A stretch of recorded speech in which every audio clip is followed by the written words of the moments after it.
Okay student, last time हमने arithmetic mean for group data start किया था और उसकी हमने एक एग्जांपल सॉल्व की। अभी हम एक और एग्जांपल सॉल्व कर लेते हैं जी अर्थमेटिक मीन की। कि find the arithmetic mean of the given distribution. एक हमें डिस्ट्रीब्यूशन गिवन है जिसमें आपके पास बेसिकली क्लास बाउंड्रीज गिवन है, ठीक है, क्लास लिमिट्स गिवन है, ठीक है। क्लास बाउंड्रीज क्या होंगी कि एक क्लास जहाँ पे ख़त्म हो रही है उसी पॉइंट से अगर नेक्स्ट क्लास स्टार्ट हो रही है तो वो आपके पास क्या हो जाएगी, क्लास बाउंड्री।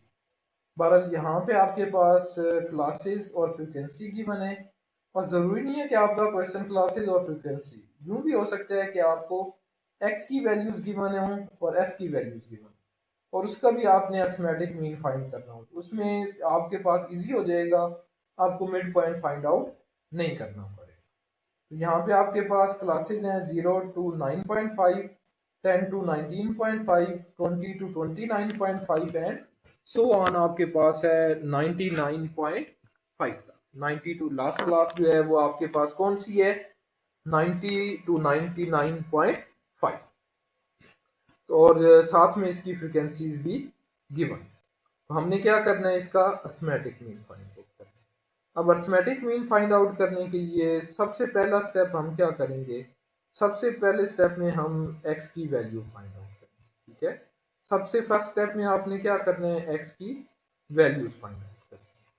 अब x की वैल्यूज आपने कैसे फाइंड आउट करनी है, x की वैल्यू जिस तरह हमने लास्ट एग्जांपल में की थी कि अपर और लोअर को ऐड कर देंगे, यानी कि 0 प्लस 9.5, और जो भी आंसर आएगा उसको 2 पे डिवाइड कर देंगे। यहाँ पे 0 प्लस 9.5 9.5 आ जाएगा, और इसको 2 पे डिवाइड करेंगे तो ये आपके पास बन जाएगा 4.75।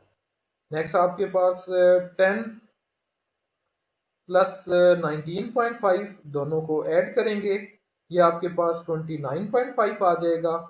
अब 29.5 को 2 पे डिवाइड करेंगे तो ये आपके पास 14.75। सिमिलरली नेक्स्ट आपने क्या करना है कि अपर और लोअर को ऐड कर लेने। अपर और लोअर को ऐड करने के बाद जो भी आंसर आएगा उसको 2 पे डिवाइड कर, ये आपके पास क्या आ जाएंगी, एक्स की वैल्यूज। अब x की वैल्यू आ गई, नेक्स्ट स्टेप में आपने क्या करना है, नेक्स्ट स्टेप में आपने जस्ट f की कोरस्पॉन्डिंग वैल्यूज को x के साथ मल्टीप्लाई, यानी कि यहाँ पे आपके पास पहली वैल्यू जो है वो 4.75 है, और इसके अगेंस्ट फ्रीक्वेंसी, इसकी कोरस्पॉन्डिंग फ्रीक्वेंसी जो है वो 10। तो 4.75 को 10 से मल्टीप्लाई करेंगे तो हमारे पास यहाँ पे आंसर आ जाएगा 47.5। आपके केस में जो भी आंसर आएगा वो आपने यहाँ पे लिख देना, ठीक है। सिमिलरली नेक्स्ट जो है वो आपके पास है 14.75, इसको 19 से मल्टीप्लाई करेंगे तो ये आपके पास जो भी वैल्यू, वट एवर जो भी वैल्यू, यहाँ पे आपके पास क्या आ रहा है, 280.25, ठीक है। और नेक्स्ट आपने सिमिलरली क्या कर लेना है, इसी तरह कोरस्पॉन्डिंग वैल्यूज को आपने क्या कर देना है, मल्टीप्लाई कर देना है, ठीक है। ये जो आपके पास f और x की कोरस्पॉन्डिंग वैल्यूज हैं इनको आपस में आपने क्या कर देना है, मल्टीप्लाई। मल्टीप्लाई करने के बाद आपके पास कॉलम आ जाएगा एफ एक्स, ठीक है। एफ एक्स का कॉलम आ गया। अब एफ एक्स का कॉलम फाइंड आउट करने के बाद आपने एक ये एफ के कॉलम का, यानी कि इस कॉलम का, और ये आपके पास एफ एक्स का कॉलम जो है, इन दोनों का आपने सम कर लेना, ठीक है। इन दोनों का आपने क्या कर लेना है, सम कर लेना। एक्स का सम करने की जरूरत नहीं है, इन दोनों का सम हम क्यों कर रहे हैं, क्योंकि हमारे पास जो अर्थमेटिक मीन का फार्मूला होता है वो आपके पास होता है summation F x over summation F. तो यहाँ पे समीशन एफ जो है वो आपके पास आ गया 215, और नेक्स्ट समीशन एफ एक्स जो है वो आपके पास आ गया 1014.1.25, ठीक है। ये आपके पास सम आ गया, ठीक है। अब सम फाइंड आउट करने के बाद अब आपने क्या करना है, अब हमने जस्ट फार्मूले में वैल्यू सब्स्टिट्यूट करनी है। अब हमारे पास क्या फार्मूला होता है कि हमारे पास अर्थमेटिक मीन जो है वो इक्वल टू होता है summation F x over summation F. Summation F x की वैल्यू आई है 1014.1.25, और समीशन एफ की वैल्यू जो है वो आपके पास है 215। 5 डिवाइड कर लेंगे तो हमारे पास 47.16 आंसर आ जाएगा। ठीक है, तो एग्जांपल में आपने कैसे सॉल्व करना है अर्थमेटिक मीन। अर्थमेटिक मीन के लिए पहले फर्स्ट स्टेप में आपने x की वैल्यू फाइंड आउट करनी है। x की वैल्यू कैसे फाइंड आउट करनी है, upper limit plus lower limit divide by 2। Next हमने क्या करना है, जो भी आंसर्स आएंगे वो आपके पास बेसिकली x की वैल्यूज होंगी। जब आप x की वैल्यू फाइंड आउट कर लेंगे, x की वैल्यू फाइंड आउट करने के बाद x की कोरस्पॉन्डिंग वैल्यूज को आपने f के साथ मल्टीप्लाई कर लें। जब मल्टीप्लाई कर लेंगे तो हमारे पास एक नया कॉलम आ जाएगा fx का। fx का जो कॉलम आएगा उसका आपने सम करना है और f के कॉलम्स का आपने सम करना है, दोनों का सम करना है। सम करने के बाद जस्ट आपने क्या करना है, ये जो हमारे पास फार्मूला है summation fx over summation f, इसमें वैल्यू सब्स्टिट्यूट करनी है। इसमें वैल्यू सब्स्टिट्यूट करेंगे तो हमारे पास क्या आ जाएगा, अर्थमेटिक मीन का आंसर आ जाएगा। ठीक है, ये तो था हमारा arithmetic mean for group data. Next हमारे पास है जी weighted arithmetic mean. Weighted arithmetic mean, अब वेटेड अर्थमेटिक मीन क्या होता है बेसिकली कि सम टाइम हम चाह रहे होते हैं कि हमारे पास ऐसे नंबर्स की हम एवरेज फाइंड आउट करते हैं जिसका हमारे पास वेटेज जो है वो डिफरेंट होती है। वेटेज जो है वो क्या होती है, डिफरेंट। जैसे आपके सब्जेक्ट्स हैं, इनकी क्रेडिट आवर्स जो हैं वो हमारे पास क्या हो जाएंगी, इनकी वेटेज हो जाएगी। ठीक है, अगर आपके पास कोई 4 क्रेडिट आवर्स का सब्जेक्ट है तो उसमें अगर ग्रेड ए आता है तो आपके पास कुछ और आपका सीजीपीए बनेगा, और अगर आपके पास एक 2 क्रेडिट आवर का सब्जेक्ट है उसमें ए आ रहा है तो वो आपके पास आपका सीजीपीए कुछ और बनेगा।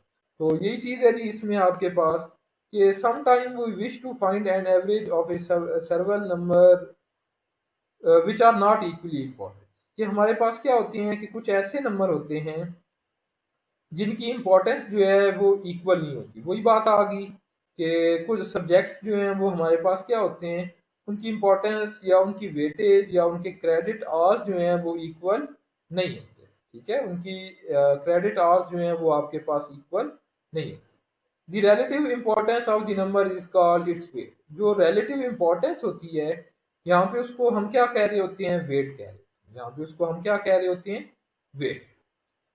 ठीक है, when the numbers are x1 x2 so on xn are not of equal importance, कि ये हमारे पास कुछ नंबर्स हैं जिनकी इंपॉर्टेंस जो है वो आपके पास इक्वल नहीं।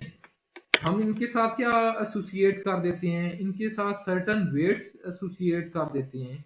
वेट हमारे पास क्या है, w1 w2 so on wk। ठीक है, डिपेंडिंग ऑन द सिग्निफिकेंस और importance attach to the number. In this case हमने क्या फाइंड आउट करना है, इस तरह के केस में आपने weighted arithmetic mean find out करना है। और वेटेड अर्थमेटिक मीन को हम किससे डिनोट करेंगे, x बार w से डिनोट करेंगे। और इसको डिफाइन कैसे करेंगे, इसको डिफाइन हम करेंगे कि x bar w is equal to summation wx over summation w। ठीक है, कि हमने कोरिस्पॉन्डिंग जो वेट्स हैं उनको आपस में मल्टीप्लाई करने हैं और उनका सम करने के बाद आपने सम ऑफ वेट से डिवाइड कर देना। ठीक है, जिस तरह हमने वहां पे क्या किया था ग्रुप डाटा में, ग्रुप डाटा में आपके पास फ्रीक्वेंसी इन्वॉल्व थी। अब फ्रीक्वेंसी और वेट में आपने डिफरेंस याद रखना है कि वेट जो है बेसिकली क्या होती है, इंपॉर्टेंस। वेट जो है वो क्या होती है, इंपॉर्टेंस, जबकि फ्रीक्वेंसी जो है वो नंबर ऑफ स्ट्रेंथ होती है, यानी कि नंबर होते हैं उसके। ठीक है, एक क्लास गिवन है तो उसकी स्ट्रेंथ गिवन है। यहाँ पे क्या है आपके पास इंपॉर्टेंस है। तो वेटेड मीन क्या होता है कि वेटेड मीन कब हम फाइंड करते हैं, जब हमारे पास नंबर्स की जो है वो नॉट ऑफ इक्वल इंपॉर्टेंस, के नंबर जो हैं वो आपके आपस में इक्वल इंपॉर्टेंस नहीं होती। ठीक है, और इनका जो रिलेटिव इंपॉर्टेंस होती है उसको हम वेट बोलते हैं। और इसके लिए हम वेटेड मीन फाइंड आउट करते हैं। यहाँ पे हमारे पास है कि अगर फॉर एग्जांपल हमारे पास जो वैल्यूज हैं, नंबर्स हैं, वो x1 x2 x3 so on xk हैं और उनकी इक्वल इंपॉर्टेंस नहीं है, बल्कि उनके साथ हमने क्या कर दिया है, सर्टन वेटेड फैक्टर्स अप्लाई कर दिए हैं। कौन से, w1 w2 so on wk। तो तब हमारे पास हम इस तरह के केस में वेटेड मीन फाइंड आउट करेंगे, और वेटेड मीन किसकी इक्वल होगा, summation W x over summation W, यानी कि कुरस्पॉन्डिंग वेट्स को उसकी कुरस्पॉन्डिंग वैल्यू से मल्टीप्लाई कर देंगे और उसका सम करने के बाद आपने सम ऑफ वेट से डिवाइड कर